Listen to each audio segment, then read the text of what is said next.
Saudara, ratusan meter lahan tanaman cabai milik petani di desa Senebo Kuyun, Aceh Timur yang siap panen busuk dan rusak akibat terendam banjir. Akibatnya para petani merugi hingga ratusan juta rupiah. Sekitar 1 pekan lagi, para petani cabai desa Senebo Kuyun, Kecamatan Idi Timur, Kabupaten Aceh Timur siap memanen hasil pertaniannya. Namun harapan itu pupus seiring datangnya bencana banjir yang merendam ratusan meter tanaman cabai mereka. Bencana banjir yang ikut merendam semua lahan tanaman cabai warga mengakibatkan hasil pertanian busuk dan hancur.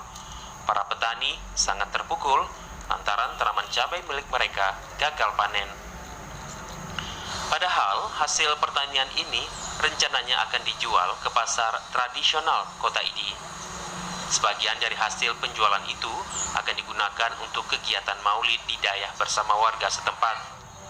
Samsul Bahari, petani cabai, mengharapkan perhatian dari pemerintah Aceh Timur.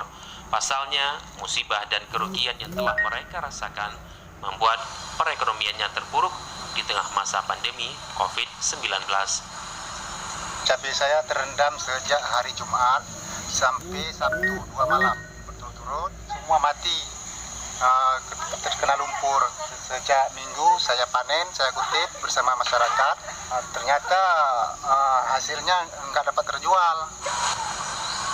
Sementara Kecik Desa Senebo Kuyun Muhammad mengatakan, selain milik Samsul Bahari, juga terdapat puluhan hektar lahan pertanian lainnya yang ikut terendam banjir. Pertanian terutama padi yang kira-kira baru 1 minggu ditanam sudah terendam banjir.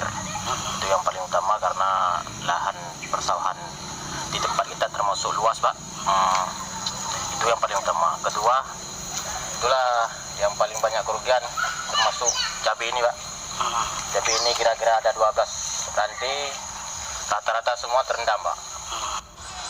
Sebagian cabai yang telah dipanen dibagikan ke warga setempat secara cuma-cuma karena buah yang telah layu dan berlumpur tidak dapat dijual di pasar. Dari Aceh Timur, Said Maulana, TVRI Aceh.